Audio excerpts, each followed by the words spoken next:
Welcome back. Gulf war 6వ వారంలోకి ప్రవేశించింది.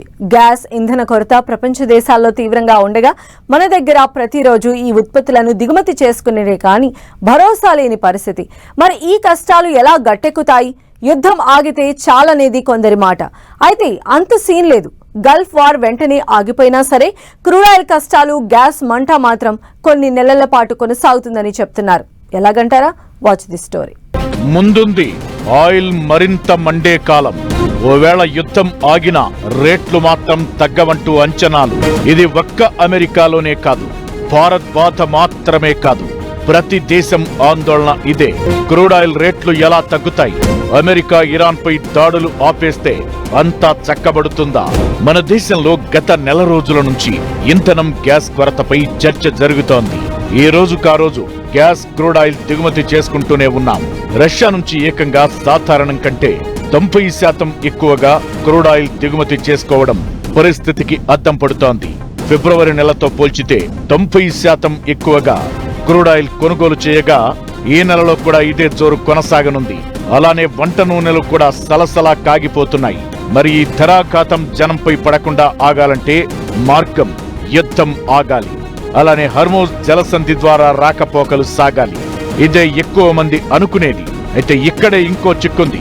America అధ్యక్షుడు ట్రంప్ చెప్పినంత ఈజీగా ఇరాన్ని అమెరికా వదిలిపెట్టగానే ధరలు వాటంతట అవి తగ్గిపో.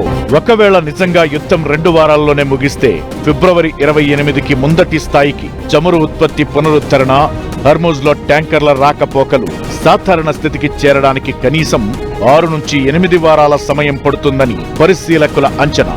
ఎందుకంటే యుద్ధం ప్రారంభంలో ప్రస్తుతం నిలిచిపోయిన ట్యాంకర్ల ప్రభావం మార్కెట్పై పడటానికి కనీసం 2 నుంచి 4 వారాలు పడుతుంది. అంటే అసలైన ఇంధన సంక్షోభం ఇంకా కనీసం 2 నెలలు తప్పకపోవచ్చు. ఎందుకంటే అధిక స్థాయిలో పేరుకుపోయిన చమురు నిల్వలను ఓడల్లోకి ఎక్కించాలి. ఆ తరువాతే తిరిగి ఉత్పత్తి ప్రారంభమవుతుంది. దానికి మరిన్ని వారాల సమయం పడుతుంది. అదొక్కటే కాదు, గల్ఫ్ దేశాల్లో దెబ్బతిన్న ఇంధన మౌలిక సదుపాయాల మరమ్మతులు, పునర్నిర్మాణానికి ఎక్కువ సమయం పడుతుంది.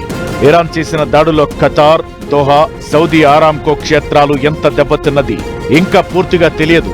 ఈ భారీ రిఫైనరీలు, చమురు క్షేత్రాలకు రిపేర్లు చేయాలంటే కొన్ని నెలల సమయం పడుతుంది. ఒక్కోసారి సంవత్సరం సమయం పట్టినా పట్టొచ్చు. అందుకే నిలిచిపోయిన ఓడలు బయలుదేరడం, ఉత్పత్తి రీస్టార్ట్ చేయడంతో పాటు ముఖ్యంగా హర్మోజ్ జలసంధిలో సీమైన్స్ అంటే సముద్ర మందు పాత్రలను తొలగించుకుంటూ రావడానికి కూడా సమయం తప్పనిసరి. వీటన్నింటికంటే ముఖ్యంగా రవాణా ఛార్జ్ పెరగడం కూడా ముడి చమురు రేటు తగ్గకుండా చేసే మరో అడ్డంకి. పశ్చిమాసియా ఘర్షణ కారణంగా క్రూడ్ ఆయిల్ రవాణా చేసే ట్యాంకర్ల అద్దె భారీగా పెరిగింది.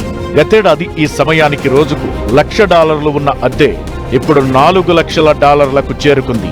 భారత్కు వస్తున్న ఓ నౌక మార్చి నెలలో రోజుకు $7.7 లక్షల అద్దె చెల్లించినట్టు తెలుస్తోంది. మరి భారమంతా కూడా మన నెత్తినే పడనుంది.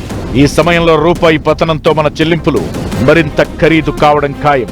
అందుకే రాబోయే రోజుల్లో యుద్ధం ఆగినా క్రూడ్ మంట తప్పదు. అలానే మనం దిగుమతి చేసుకునే వస్తువులతో పాటు దేశంలోని నిత్యావసరాల రేట్లు పెరిగే ప్రమాదం పొంచి ఉంది.